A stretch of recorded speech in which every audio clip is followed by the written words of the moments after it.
The ambient noise of the Chicago rooftop patio was a steady, expensive hum of clinking crystal glasses, muted jazz, and the low murmur of venture capitalists making promises they wouldn't keep. The string lights swaying overhead caught my attention first. They reflected off the polished glass tables, casting warm, geometric shadows across the teak deck. The temperature was dropping, carrying the sharp chill of Lake Michigan, but I barely felt it. I checked the face of my watch. 8:15. My boss, Amaya Richardson, had engineered this blind date with the subtlety of a hostile corporate takeover, insisting it was mandatory for my long-term integration into the firm. I adjusted the cuffs of my tailored tan jacket, shifting my weight.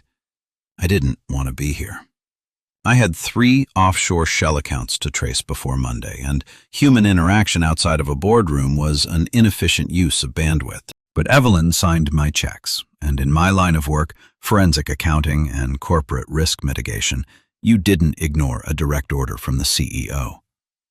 I scanned the crowd looking for the generic junior executive Evelyn had likely selected.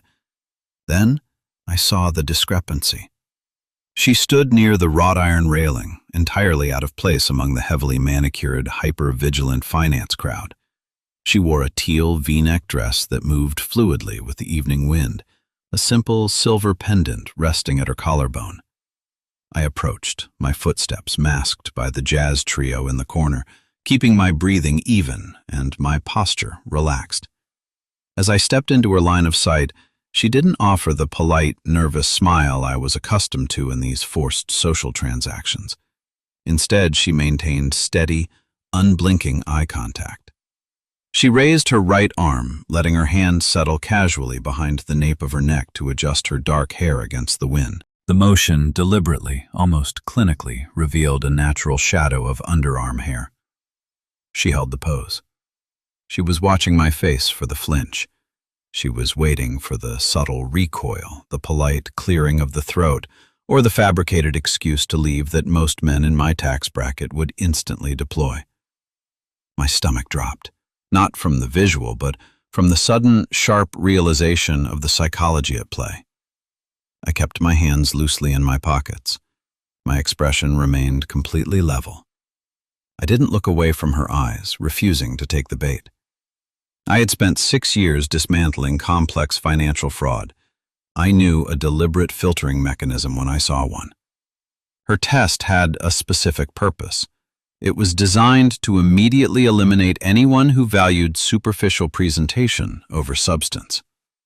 "Carter," I said. My voice was measured, cutting cleanly through the background noise of the patio. She lowered her arm. A fraction of her defensive, rigid posture melted away, though her eyes remained sharp and assessing. She let out a small, almost imperceptible exhale. "Amaya," she replied. I pulled out the heavy metal chair opposite her, waiting for her slight nod of permission before I sat down.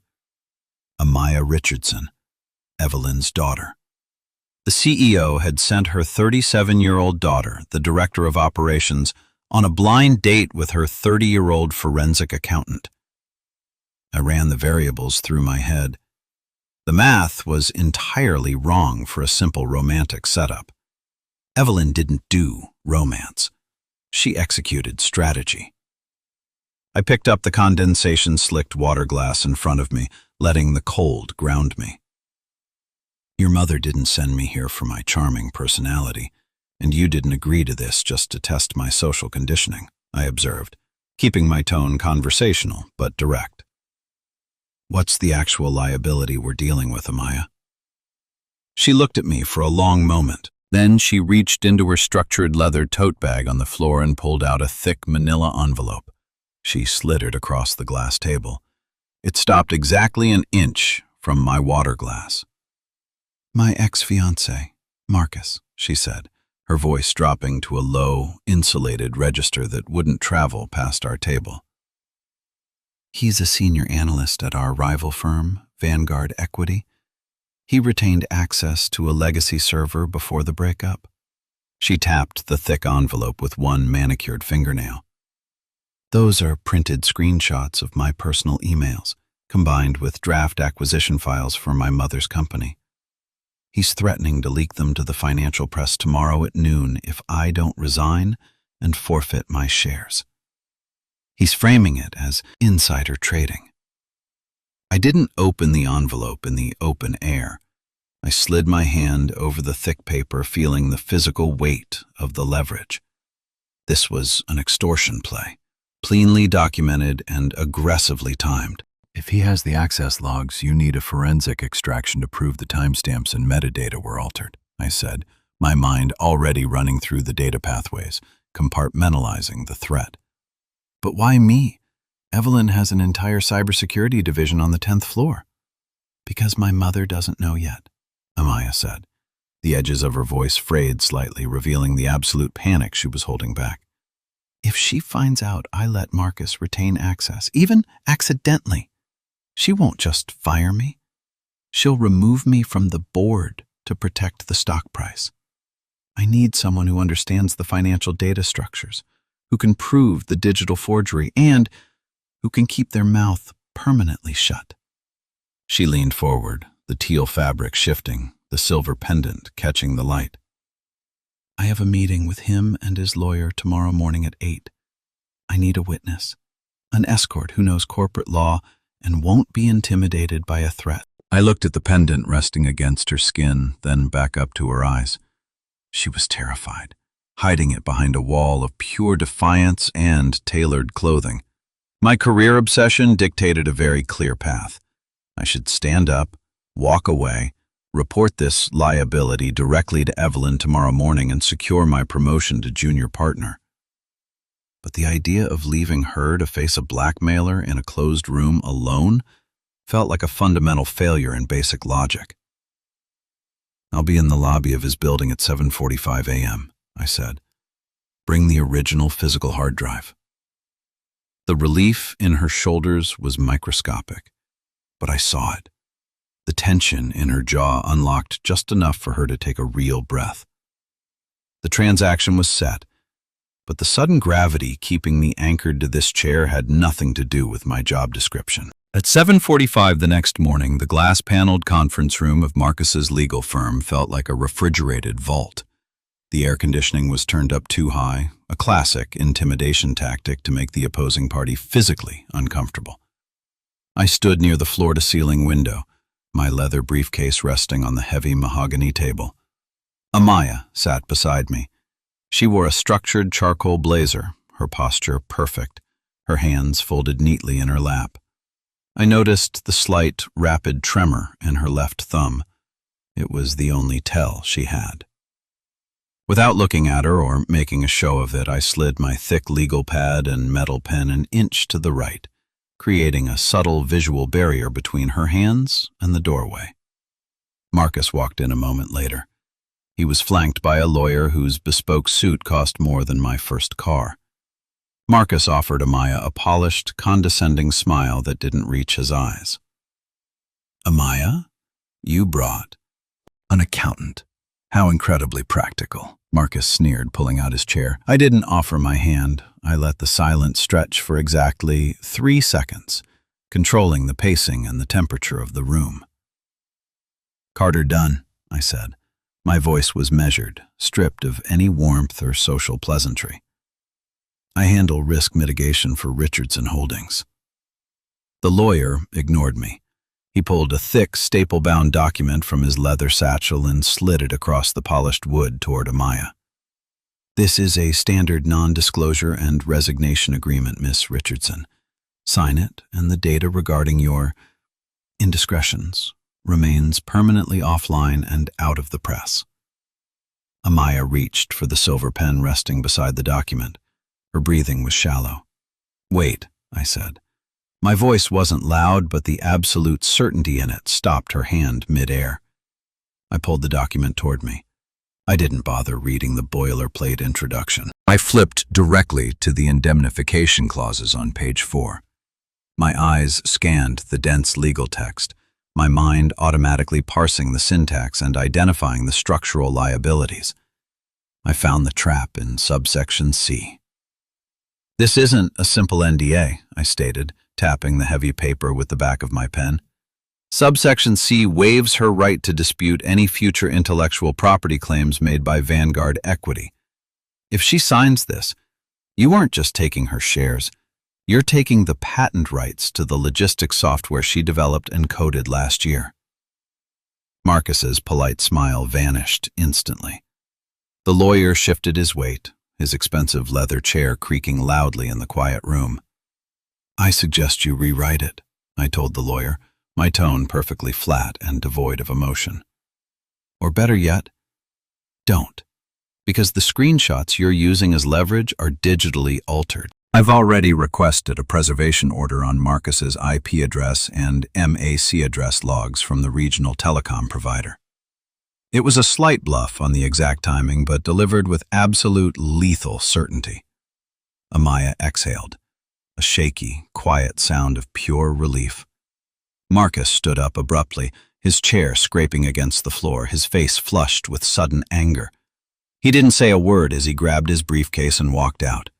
The lawyer hastily gathered his remaining papers, his face pale, and followed his client out the door. The immediate ambush was broken. You didn't file a preservation order yet, did you? Amaya asked, looking at the empty doorway, her voice barely above a whisper. No, I admitted, opening my laptop and connecting to the secure cellular hotspot. But I will, in exactly 4 minutes. By Friday evening, my office on the 42nd floor was completely silent. The city below was a sprawling grid of gold and white lights, the traffic on Lakeshore Drive reduced to a slow, glowing crawl. Amaya sat on the dark leather sofa near the window, surrounded by open, cooling takeout containers of Thai food and stacks of server logs I had printed for cross-referencing. She had kicked off her heels hours ago, tucking her feet underneath her. The smell of cold basil and old coffee hung in the air. We had been hunting the specific line of code Marcus had used to backdoor the system for 6 straight hours. I just don't understand how I missed it, she said. She was rubbing her temples, her voice thick and heavy with exhaustion. I reviewed the access logs personally in January. I should have seen the secondary admin account. I built the architecture. I was halfway through explaining the asymmetric encryption process and how it masks secondary logins, but I stopped. I looked at her. I saw the genuine, crushing weight on her shoulders. I took my phone, which had been buzzing incessantly with emails from the senior partners, and placed it face down on the glass desk. I turned my chair fully toward her, giving her my absolute, undivided attention. You didn't miss it because you're careless, Amaya, I said, keeping my voice steady, lowering the volume to create a quiet space in the chaotic room. You missed it because he used a script designed specifically to mirror your login token. He weaponized your trust in him. That is a moral failure on his part, not a technical failure on yours. She looked up. Her eyes traced my face, searching for the pity or the condescension she was used to fighting off. She found none, just the plain, concrete truth. She drew her knees up slightly, resting her chin on them. For the next 20 minutes, she talked. She talked about the company, about the suffocating pressure of being Evelyn's daughter, and the constant, exhausting need to prove she wasn't just a nepotism hire. I didn't interrupt. I actively stopped myself from offering unsolicited solutions or trying to fix her feelings. I just listened. I absorbed the noise of her stress, providing a quiet room where she didn't have to be the boss, where she didn't have to be perfect. It was the hardest thing I had done all week, just staying completely still, keeping my hands resting on the arms of my chair while she unraveled. The fragile piece shattered at 9:14. My laptop chimed with a high-priority, jarring alert. I spun back to the desk, my fingers instantly hitting the keyboard. The screen populated with a data feed from a third-party financial tech blog. "What is it?" Amaya asked. She dropped her feet to the floor, the sudden movement betraying her spiking heart rate. "A blind item," I said, my chest tightening as I read the headline. Someone leaked a redacted version of the acquisition draft. They didn't name you explicitly, but they named the target company and the exact valuation numbers. Marcus didn't wait for the new contract. He panicked and pulled the trigger. Amaya stood up. The color drained entirely from her face, leaving her pale in the monitor's glow. My mother is going to see this. The board will see this within the hour. The stock is going to tank by opening bell on Monday. She started pacing the length of the office, her hands trembling as she pulled at her silver pendant. I have to resign. I have to draft the letter right now before she fires me and makes it a public spectacle. She was spiraling. The panic was taking over her breathing, logic collapsing under the weight of the threat. I stood up, stepping directly into her path. I didn't grab her shoulders. I didn't touch her at all. I stood firmly in front of her, becoming a physical, immovable anchor in the center of the room. Amaya, I said. My voice was a low, grounding rumble. Look at the screen. She stopped pacing. Her chest was heaving, but she looked past me to the glow of the monitor. The leak is incomplete, I explained. I pulled up the metadata extraction tool I had been running in the background. He used a scrubbed IP address, but he was sloppy. He uploaded the file from a device pinging a MAC address registered to Vanguard Equity's internal network. I have the digital footprint. I have the audit trail. We aren't hiding, and you aren't resigning. The silence in the office was absolute. The chaos of the threat hit the solid, impenetrable wall of my process and stopped dead. She looked from the screen to me. Her breathing began to slow, matching the measured, deliberate rhythm of my own. I stayed exactly where I was, offering stability through proximity, not pressure. The fallout hit the next morning exactly as predicted. Amaya Richardson summoned us to the executive boardroom on the 50th floor at 8 a.m. sharp. The CEO stood at the head of the massive oak table, a printed copy of the blog post clenched in her hand. Her expression was a terrifying mask of controlled, corporate fury. "Carter," Evelyn said. Her voice was sharp enough to cut glass. "I set you up on a date to get my daughter out of the office for one evening, not to assist her in hiding a catastrophic data breach from this board. You have overstepped your mandate. You have compromised my firm, and you are a massive liability." I opened my mouth to take the hit. I was fully prepared to accept the blame, sacrifice my partnership track, and resign to keep Amaya completely insulated from her mother's wrath. "No," Amaya said. She stepped forward, placing her own thick file folder down on the polished wood table. She didn't look like the panicked woman from the night before. She stood tall, her shoulders squared. She looked exactly like a director of operations. "Carter didn't hide anything from you, Mother," Amaya stated. Her voice projected with a calm, unshakable authority. "I explicitly restricted his reporting parameters until we had the complete forensic profile. He followed my direct orders. Furthermore, the breach originated from a legacy vulnerability I identified and patched yesterday." She opened the folder and slid 3 pieces of paper toward Evelyn.